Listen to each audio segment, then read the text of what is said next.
Hi, it's Mrs. Cunningham.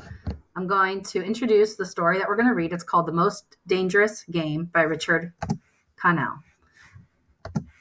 Before we get started with the story, one theme that I want to talk about is this question: what does civilized mean?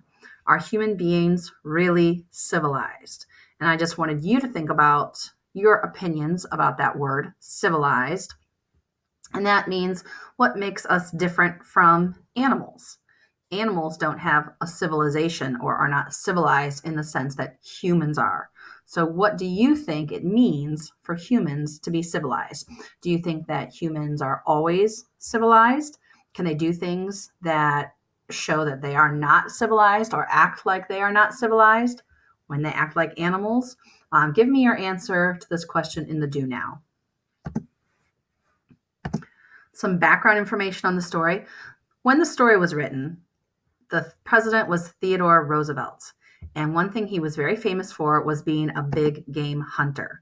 A big game hunter is somebody who hunts large animals like bears, lions, tigers, and elephants. And they usually have to go to other countries. We don't have a lot of those animals in America. Theodore Roosevelt shot a total of 9 lions, 8 elephants. And it's covered up a whole bunch of rhinos in one hunting trip.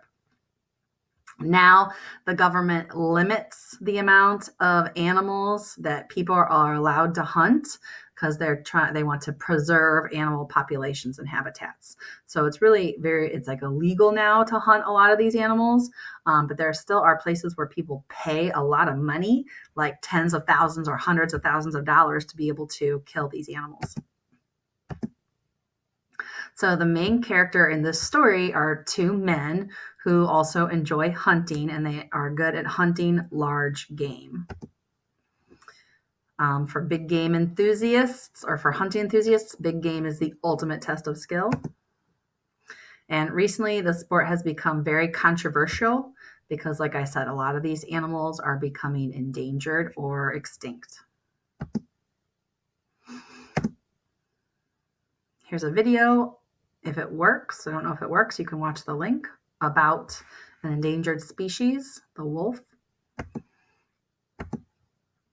All right, the other main literary element that we've been talking about for last week is conflict. Conflict is a struggle between opposing forces. We've done a bunch of activities about conflict. We're going to write an essay about conflict in this story. So as we read through the story, pay attention to the different types of conflict.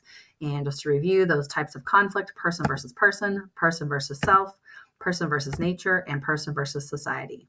All right, next we're also going to talk about the mood. Mood is an emotion or a feeling in the story, and the main mood in this story is suspense. Suspense is a feeling of curiosity or uncertainty or anxiety about the outcome of the events in the story.